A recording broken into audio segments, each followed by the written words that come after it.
welcome to Moments with Marianne. I'm so delighted we're spending this time here today. We have a very inspiring show coming right up with special guest Jessica Gimeno, and she's here to share with us how to get stuff done when you're depressed. Now, Jessica is a health activist, speaker, blogger who's best known for her TEDx talk, How to Get Stuff Done When You're Depressed. Healthline named her TEDx talk as one of the best depression videos of the year for 2 consecutive years. She's been featured on NBC, BuzzFeed, Huffington Post, MSNBC, and Health Central. So let's welcome to the show, Jessica Gimeno. Thanks for having me, Marianne.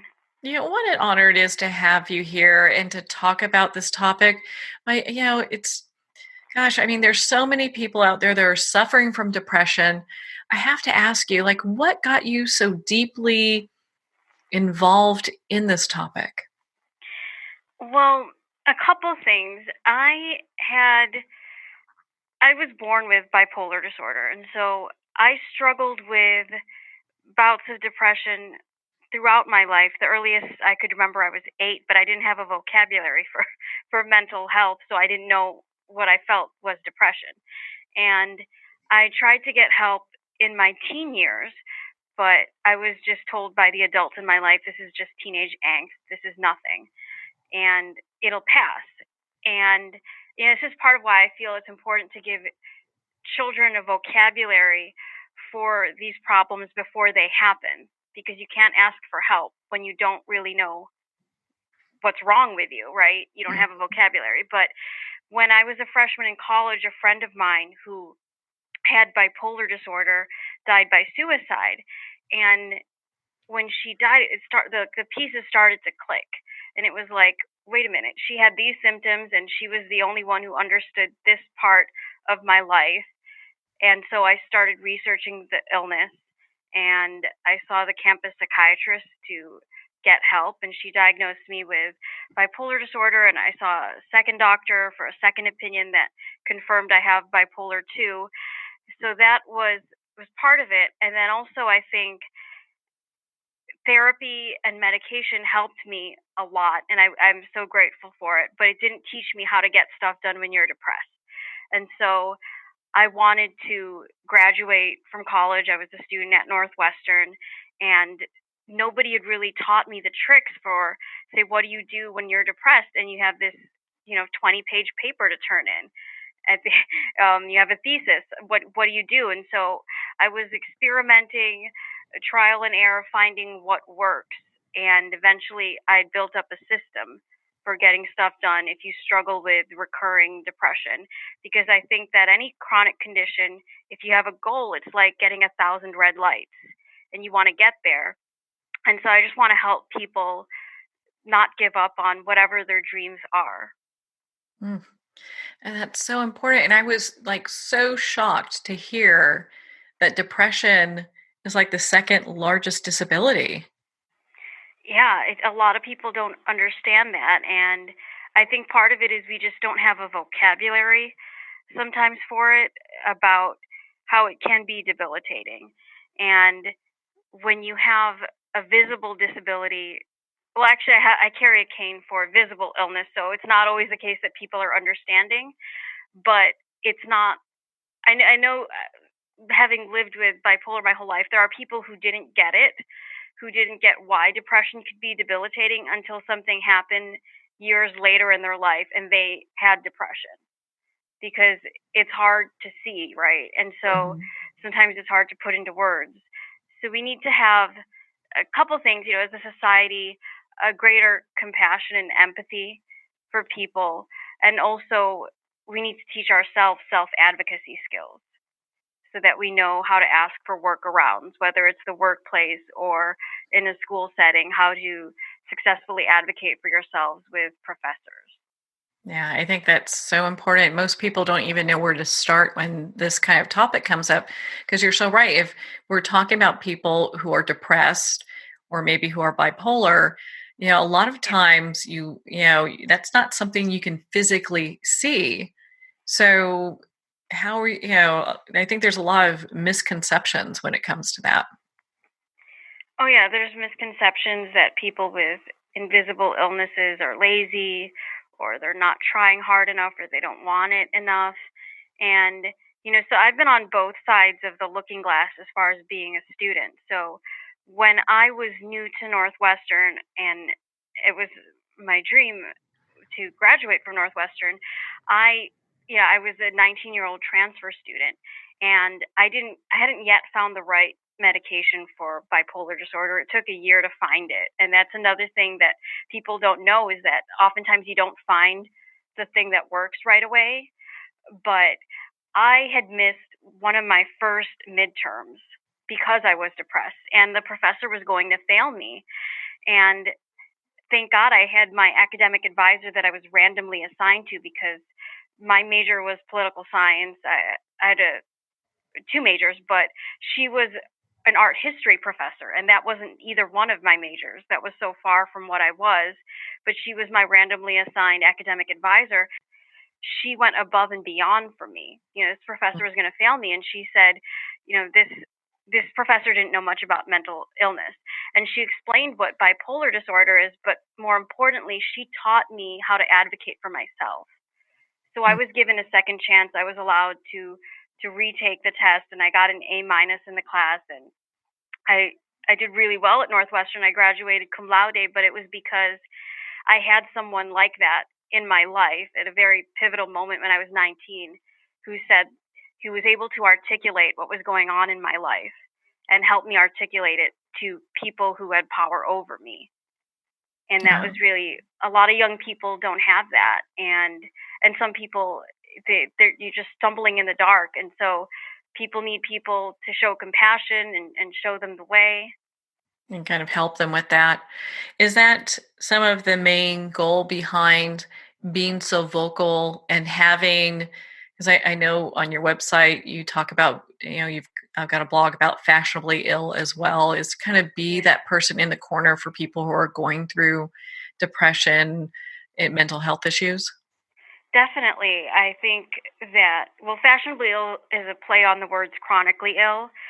So I have four autoimmune conditions that I also talk about because I don't think there's enough talk about people who live with chronic physical pain in addition to mental health issues. But I definitely motivated by helping people, so that they know there's somebody in their corner, but also teaching people the skills to build a bigger support network. So I've been working with Rutgers University and University of Massachusetts Medical School for the past 5 years, and we do research and we're building a program to help young adults with severe mental illness find meaningful employment. And so as a group, I think we've read 12,000 journals and we've done a lot of on the ground research, interviewing dozens of people about who are young right now and people who are in their 20s and early 30s. And what was striking was that most people, when they were struggling with depression in college or when they were younger, they didn't really have someone like the academic advisor I had. And what a difference it could have made in their lives if there was somebody who understood mental illness and also gave them a vocabulary so that they could advocate for themselves and went up to bat for them. So that's one of the things I'm really passionate about because I don't think people understand how hard it is to have a goal and then to to have an obstacle like depression in the way. Does that advisor know just how much you've had an impact on your life because of what she's done? I've been meaning to write to her. I should do that. I'll definitely tell her. I'll send her my TEDx talk because it's been a while since she's seen me. But yeah, I didn't, and it wasn't until my work with Rutgers that I realized what a game changer she was in my life when I was interviewing other people and to see how their lives could have gone a little bit different if they had somebody, or very different. Their lives could have gone very differently if they had a moment where they had someone like my advisor. And I coach high school debate, and so I see a lot of educators who are generally compassionate people, but sometimes they don't understand mental illness. They've never experienced depression. And so they think students are making excuses because you get when you are a teacher, you get excuses from students all the time, right? Mm. So like if a paper is due, you're going to get a lot of emails from people with different kinds of excuses about why it's not finished. And so I think that if I could say one thing to educators is, if somebody's saying they have depression or bipolar disorder or ADHD or something like that, if you have to choose between compassion or, judgment, because teachers have this thing, I kind of call it the BS-ometer, right? So people have a variety of excuses for why things don't get done.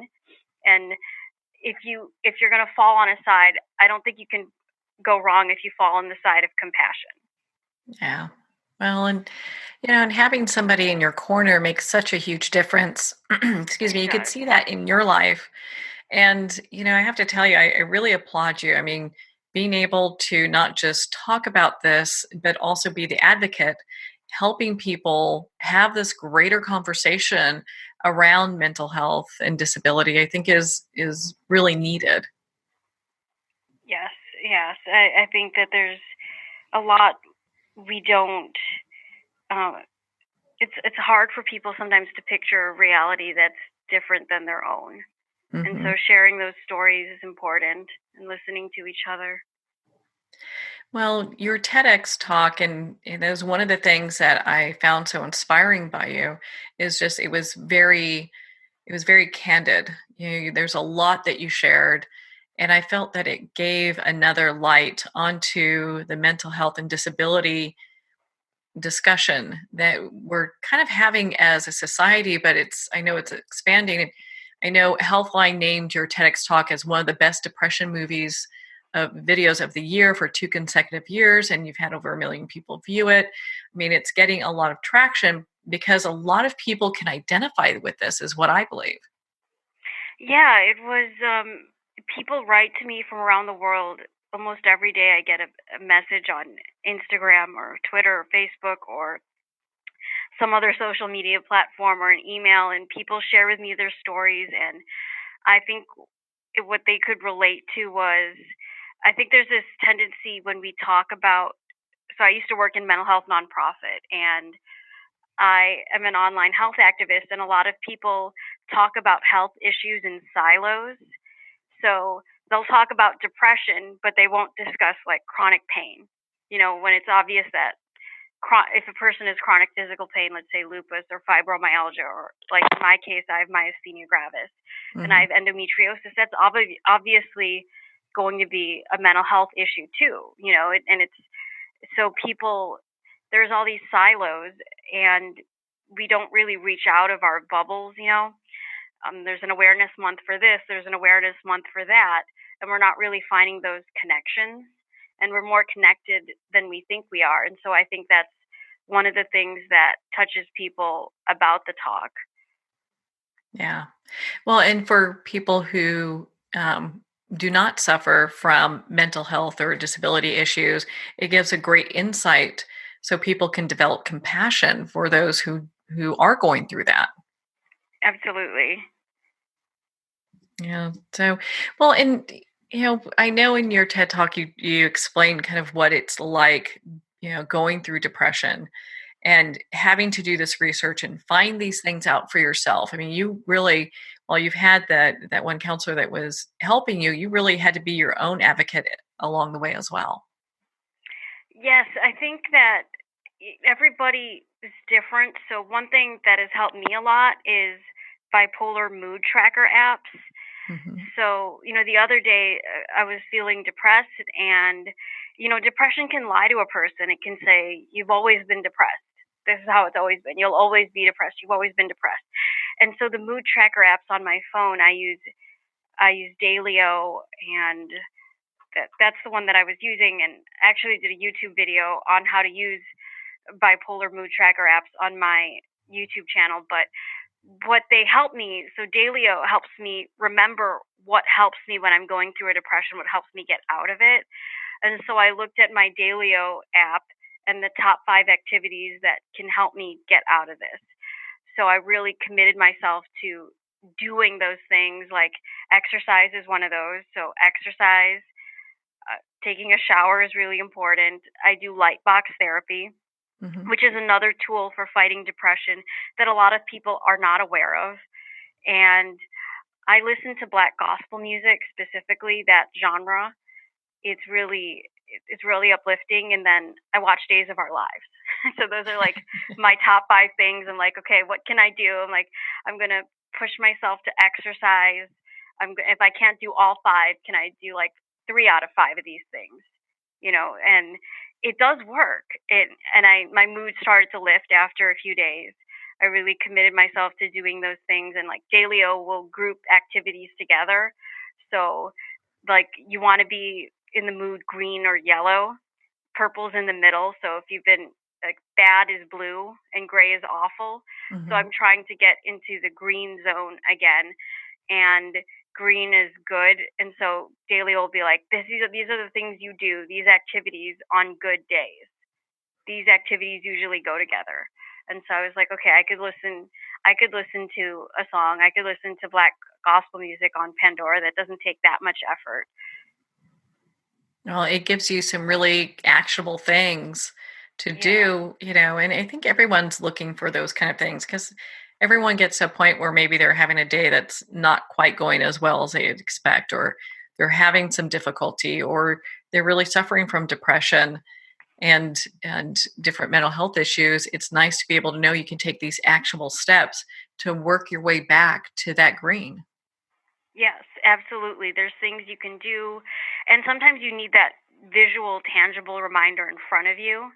And Hmm. so that's what I like about having the app on my phone. It's written there. It's a written record of how I felt for months and months. And so if I'm in the gray area, gray means awful. In my mind, the bipolar disorder is lying to me, and it's saying you've been awful, you feel awful, you'll feel awful forever.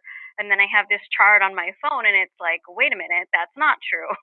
That's demonstrably not true. I Hmm. have it on my phone. I was yellow, which means rad.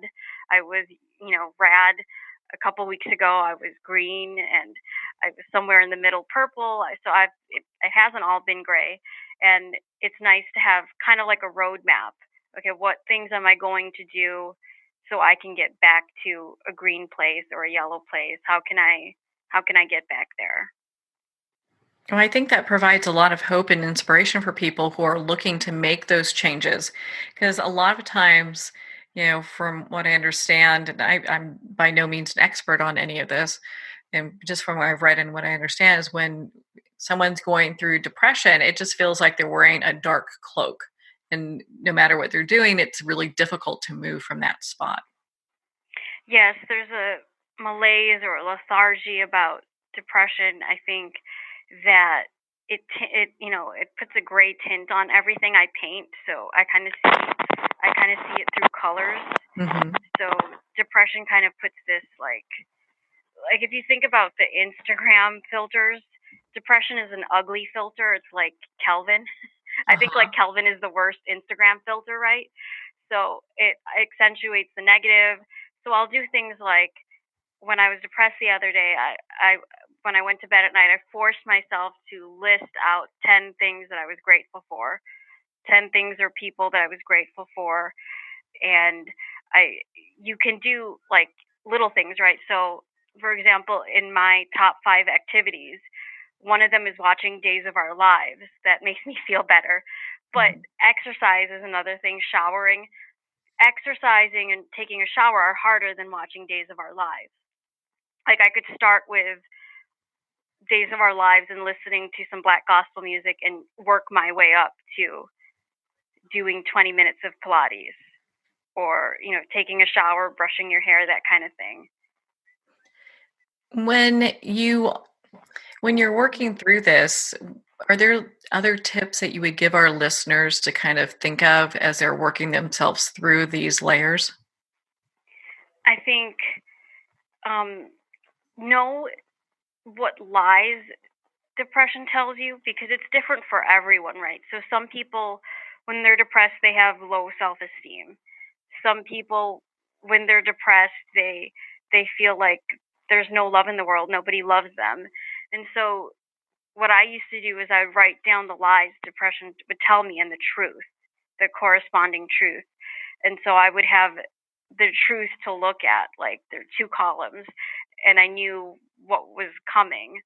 And I think therapy helps with that. There's things like cognitive distortions. If you could familiarize yourself with cognitive distortions, black and white thinking, all or nothing. So, for example, a lot of times people will be unproductive because they're thinking, okay, well, I can't possibly finish a 20-page paper, so they don't start, right? Because the thought of it is so daunting. So instead of thinking of it as like 0 pages or 20 pages, I could aim for finishing 2 pages right now. I could work on, so understanding those cognitive distortions, all or nothing thinking, catastrophizing, and you can work through that with a therapist because sometimes they can spot it faster than you can. Yeah. If you know, okay, I have a tendency to catastrophize when I'm stressed out, then that's something that you could work on. I'm not going to catastrophize, or I focus on, like, I label tasks by level of difficulty. So I would focus on the easier tasks first when I'm depressed, because then I build the confidence to tackle the larger tasks. And then you can, it's just like kind of walking up a hill. You just take one step at a time. Yes. I mean, and literally sometimes it is one step at a time. It's Sometimes it is just that. And I think if I think know yourself. So, like, know what your symptoms of depression are. So, for example, I'm an extrovert. So if I don't want to be around people and I'm isolating, that's more disturbing than, say, if somebody doesn't really like, if someone's an introvert, maybe the fact that they're isolating isn't as disturbing, right? Maybe they don't want noise around them. So Mm-hmm. know your personality, I'd say. And I think also for young people, we should have a paradigm shift in the way we view social media. So for a lot of young people, because we've been constantly surrounded by it, we are more prone to social media depression because we see a lot of, I call Facebook the greatest hits of a person's life. So, like, every band has, even the greatest artists, they have terrible songs that they recorded at some point, but they don't usually post them on on their greatest hits album. And Facebook is kind of like that.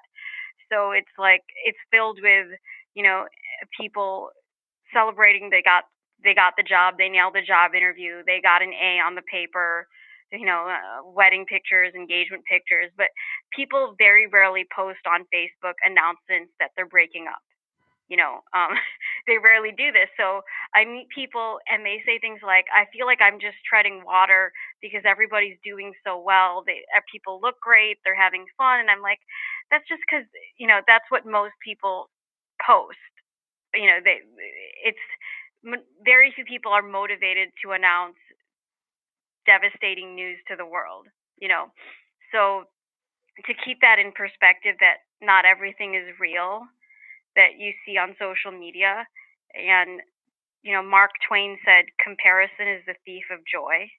So don't compare yourself to others because that will get you nowhere. Yeah. I mean, isn't that the truth? I mean, and the thing is we just, when I look at my own personal journey, I just want to be better than I was yesterday. It doesn't matter what other people are doing. Absolutely. That's so true. I think that's how I view it too. But, like, I have students, and for their whole lives, like, Facebook has, or almost their entire existence, Facebook has been there. So I think some people don't even know they're comparing. Mm-hmm. It's like this kind of thing that's going on, and they don't realize it. But yeah, just aim to be better or happier than you were before, um, you know, and help people. I think if you have a purpose, that that goes a long way with depression. If you have a goal, and the goal doesn't have to be big to other people, but if it gives you a purpose, that's all that matters. Well, I would agree. I mean, purpose is something that can bring a lot of people out of dark times because, it's something you get passionate about, which has me thinking. I mean, I know you're involved in a lot and doing a lot. So what are you working on now? Well, I am. I'm in this. I have. I don't know how to. I'm sorry. I am finishing a book, and it's a story of my life, and it's also about how to get stuff done when you are depressed and answering questions that people ask me about my TED Talk when they write to me that I do have answers to. I couldn't answer all those things in one speech, but I definitely do have answers and examples for how to tackle those problems. That's that's something I feel really passionate about. Well, I'm so glad that you are so passionate about this topic because we do need to have this discussion. It's a heartbreaking journey that you've been through, but man, have you're really coming out. I don't really want to say the other side because when we're dealing with these kind of things, it's kind of a day to day journey that we're taking. But you're really helping a lot of people being able to take that journey with hope. Oh, thank you. I think the number one thing that not the number one. I mean, there are many things that help, but I think so. I've interviewed people with depression and bipolar disorder who, in my opinion, have a light about them. That's the best way I can describe it. So Mhm. they all believe different things. Some people meditate, some people consider themselves spiritual, some not. And what everybody had in common was that they had something they repeated to themselves every day. So whether it was a poem or a quote from a public speaker they liked, or a Bible verse, or a Buddhist saying. Everybody had something that they said to themselves every day, and I do too. And I realized it was us taking control of the narrative. So I think everybody who lives with depression and lives well with it, they have a purpose, they feel fulfilled, they have a story that they tell themselves every day.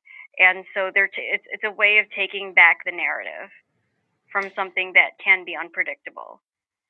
So, you know, in my case, I wake up every day because I also have other illnesses. I have myasthenia gravis, endometriosis, psoriasis, asthma.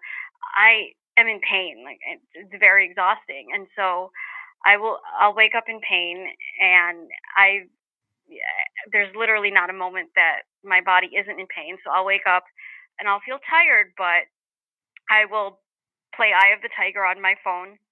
And I have these Rocky boxing gloves that are in my bed at all times. And I'll put them on and I'll pray to God for strength to get through another day. And I usually recite a Bible verse, and that's like I can do everything through Him who gives me strength. And that's my story that I tell myself every day.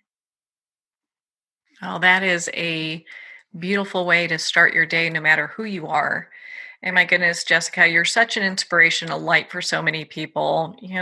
I just am so glad that we've had this time to talk.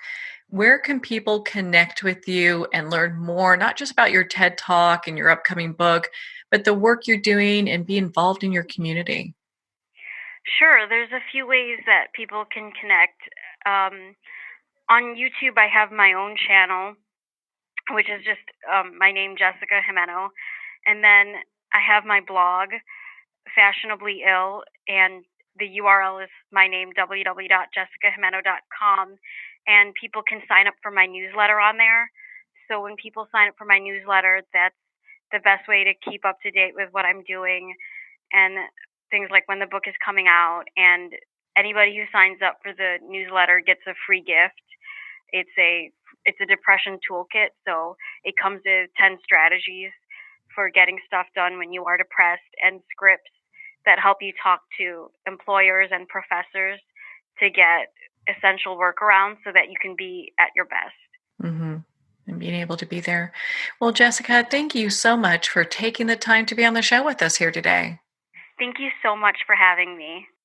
Well, thank you, Jessica. It's been such an honor to spend this time with you, and of course, to talk about your TED Talk, How to Get Stuff Done When You're Depressed. Again, you can reach Jessica at jessicagimeno.com. Well, we're at the end of our time today.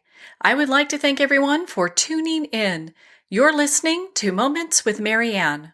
And remember, make every moment count.